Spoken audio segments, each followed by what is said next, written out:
परशुरामपुरी के समग्र विकास का विजन लेकर आगे आए वरिष्ठ surgeon doctor KP Gupta Kanwar यात्रा में निशुल्क स्वास्थ्य शिविर का ऐलान। जी हां, आवाज न्यूज 24 में आपका स्वागत है। वरिष्ठ सर्जन एवं 132 विधानसभा जलालाबाद से संभावित प्रत्याशी डॉक्टर केपी गुप्ता ने परशुरामपुरी क्षेत्रों के विकास को अपनी प्राथमिकता बताते हुए सड़क, बिजली, पानी, स्वास्थ्य, शिक्षा तथा अन्य मूलभूत जन सुविधाओं को बेहतर बनाने की आवश्यकता पर जोर दिया।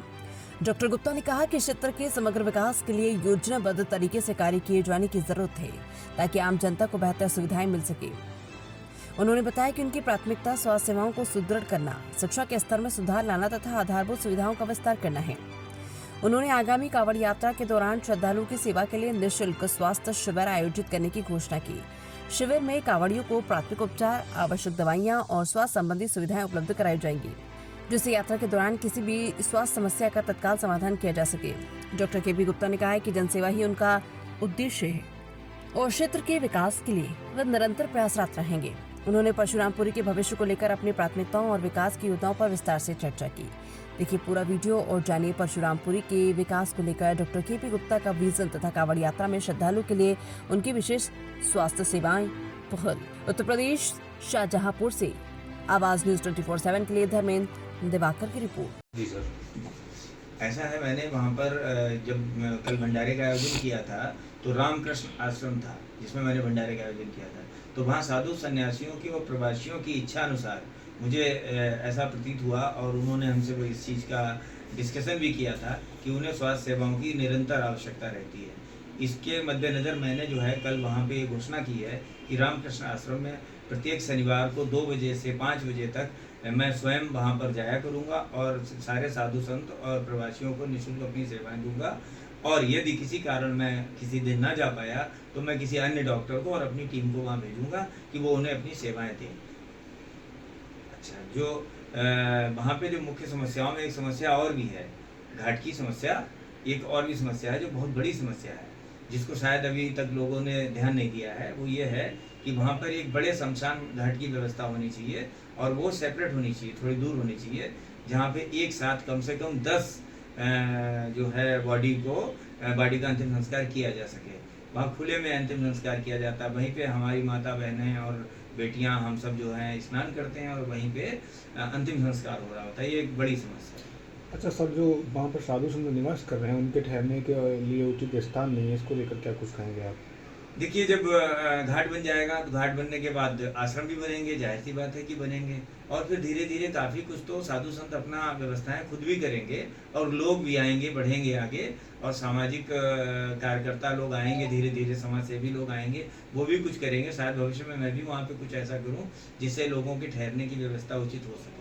वहाँ के साधु संत सर लगातार आवाज़ उठा रहे हैं कि बिजली की तमाम वहाँ समस्या है, उन अंधेरे में रह रहे हैं और रहने में बड़ी दिक्कत आ रही है, लेकिन प्रशासन की तरफ से अभी तक कोई सुनवाई नहीं की गई है। देखिए, देर है अंधेर नहीं है, लेकिन यदि भविष्य में मैं वहाँ विधायक के रूप में चुना जाता हूँ तो ये मेरी प्रमुख रहेंगी रणनीतियाँ कि मैं इन्हें किस तरीके से जो है दूर कर सकूँ। मेरा पूरा प्रयास रहेगा कि जीवन में यदि मुझे मौका मिला तो मैं इन समस्याओं को जरूर दूर करूँगा।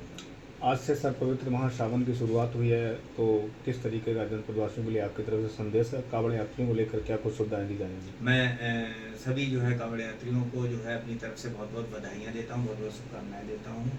उनका जीवन उज्जवल रहे, भगवान शिव की उन पर जो है महिमा बनी रहे, बस यही हम प्रार्थना करना चाहते हैं और उनको यही जो है हमारी तरफ से बधाई। और कल गुरु पूर्णिमा थी और गुरु पूर्णिमा पर आपने ढाई घाट पर जाके गंगा स्नान भी किया और साधु संतों का जो भंडारा कराया। क्या वहाँ पर आपने क्या जन समस्याएं देखी और किस उपलक्ष्य में भंडारा किया गया? जी बिल्कुल ठीक, आपको जानकारी प्राप्त हुई है। कल मैंने जो है वहाँ पे ढाई घाट पर जो है साधु संतों के लिए जो है विशाल भंडारे का आयोजन किया था और उसमें सामान्य लोग भी शामिल हुए थे। और मुख्य कारण यही था कि गुरु पूर्णिमा थी और गुरु पूर्णिमा के दिन मुझे ऐसा लगा कि मुझे एक ऐसे भंडारे का आयोजन करना चाहिए था, सो मैंने किया। और रही बात वहाँ पे जन समस्याओं की, तो वहाँ पे जो बहुत बड़ी समस्याएं हैं, जिसमें मुख्य रूप से जो सबसे पहली समस्या है वो है कि वहाँ पर घाट नहीं है। तो वहाँ पर घाट होना चाहिए, पक्का घाट होना चाहिए। और साथ साथ में वहाँ पे माताओं और बहनों के, हमारी बेटियों के जो जाती हैं वहाँ पे गंगा स्नान करती हैं, उनके लिए ना तो सुलभ शौचालय बने हुए हैं, सरकार द्वारा अभी तक कोई शौचालय का निर्माण नहीं कराया गया, ना कोई वहाँ पे आश्रम बने हुए हैं, और ना ही वहाँ पे कपड़े चेंज करने के लिए कोई चेंजिंग रूम की व्यवस्था है। साथ ही साथ वहाँ पर जो है, आपने देखा होगा शायद, अगर आप गए हों तो आपने वहाँ पे नोटिस किया गया, आप द्वारा नोटिस किया गया होगा कि वहाँ पे कोई भी किसी तरीके की लाइट की व्यवस्था नहीं दिखाई पड़ी। जैसे कल मैं गया था, लाइट की कोई व्यवस्था वहाँ पर नहीं थी। और जब मैं कल जा रहा था, करीब यही कोई 11-12 बजे मैं गया था, तो मैं 1 से 1.5 किलोमीटर पैदल गया था। उससे पहले मैंने अपनी गाड़ियों को खड़ा कर दिया था, और वहाँ पे प्रशासन की व्यवस्था नहीं थी। बाद में हालांकि सुचारू रूप से चला। जब मैं वापसी आया था तो प्रशासन आ चुका था और उन्होंने अपनी व्यवस्थाओं को किया था। और इसी के साथ साथ मैं ये चाहूँगा कि पक्का घाट वहाँ बन जाए, और महिलाओं के लिए जो है शौच की व्यवस्था, और साथ साथ में चेंजिंग रूम की व्यवस्था हो।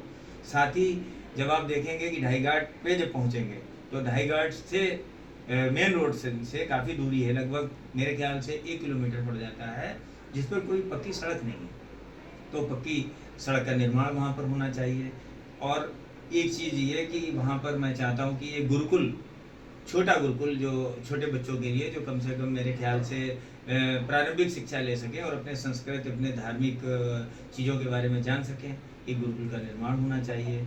और पूरे परशुरामपुरी की अगर बात करें तो पूरे परशुरामपुरी में मैंने देखा है कि बच्चे छोटी छोटी सी जो कोचिंगें जो हैं, उनके लिए कोचिंग करने के लिए बरेली जाना पड़ता है, उनको लखनऊ जाना पड़ता है। तो कम से कम ये है कि जो गरीब बच्चे हैं उनके लिए वहाँ कोचिंग की व्यवस्था होनी चाहिए निःशुल्क। और कुछ छोटे रोजगार होने चाहिए, लोगों को मिलने चाहिए। जैसे कि कोई 10,000 की नौकरी कर रहा है, पूछो कहाँ कर रहे हैं, तो बताते हैं कि हम सब गाजियाबाद में हैं, दिल्ली में हैं, दिल्ली में काम कर रहे हैं। तो कितने रुपए में काम कर रहे हैं, तो पता चला 12,000 रुपये की नौकरी नोएडा, दिल्ली, गाजियाबाद में लोग कर रहे हैं।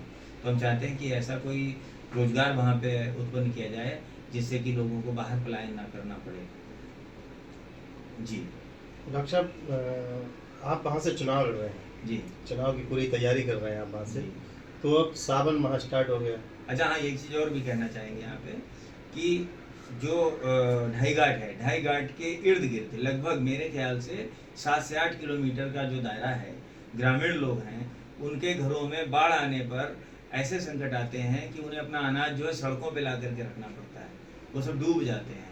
तो ऐसी कोई व्यवस्था जिससे कि उनके यहाँ बाढ़ ना आए, भराव डलाया जाए और खनन पे प्रतिबंध किया जाए, ताकि जो है जो आश्रम में रहने वाले लोग हैं, जब बरसात का टाइम आता है, सावन का टाइम इस समय जो चल रहा है, आने वाला जो समय है, उस समय देखेंगे कि उन्हें भी वहाँ से पलायन करना पड़ता है। खनन की वजह से काफ़ी जो क्षेत्रीय पास के क्षेत्र पड़ते हैं वो जी। प्रभावित होते हैं। जी बिल्कुल ठीक बात है जी। तो सावन को लेकर आपका क्या मैसेज है? सावन के लिए, चूंकि मैं एक चिकित्सक हूँ, तो मुझे लगता है सबसे अच्छी सेवाएं तो हमारी अपनी स्वास्थ्य सेवाएं होती हैं।